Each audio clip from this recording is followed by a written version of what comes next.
Hey guys, welcome back. As you can see, I finally moved into my new place.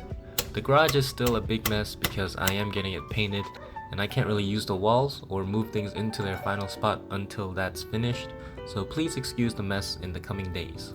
Anyways, in this episode, I'm going to tackle a few things. First up is my first oil change on this car.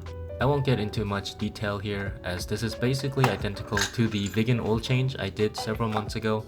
If you want to see a more detailed video of the oil change and my vegan in general because it was a beautiful car, check out the video in the upper right corner.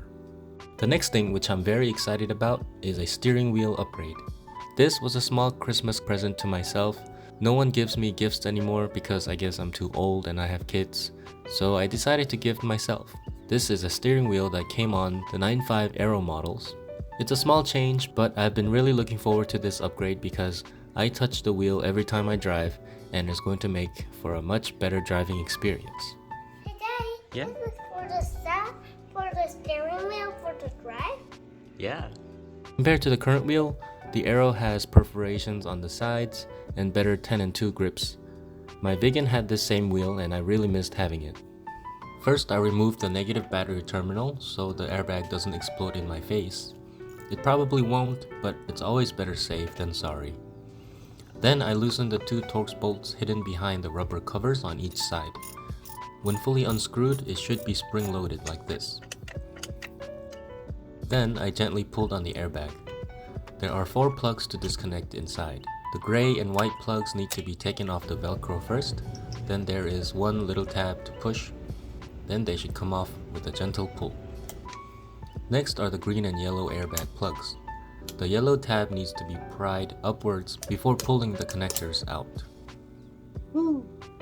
And the last thing holding the wheel is a 22mm nut. I was being extra careful with the wire so I don't damage them. Also, it's very important to not change the position of the clock spring. If it does change, there is a chance that the wires will get damaged when turning the wheel to a full lock position. So now the wheel is completely off, so after a quick wipe down of the new wheel, I did everything in reverse order to put the wheel back on. One thing to note is, there is one big tooth on the wheel spline here, and that should line up with the one big indent on the wheel side. Since it is keyed like this, it's hard to mess up, but it is possible to force it in the incorrect position, and if that happens, your steering wheel will be off-centered, so keep that in mind.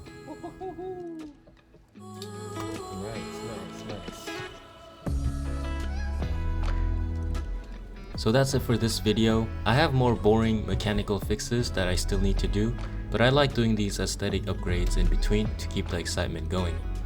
In the next episode, I'll be changing out the coolant temperature sensor and the thermostat, so stay tuned. Also, I just wanted to say a short word of appreciation. It's already been 2 years since I started making YouTube videos, and I started with literally 0 subscribers, and now we're at just under 400.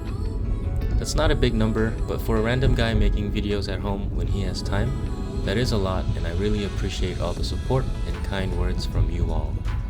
I hope everyone has had a good year and wish all the blessings for 2022. As always, thanks for watching. I'll see you on the next one.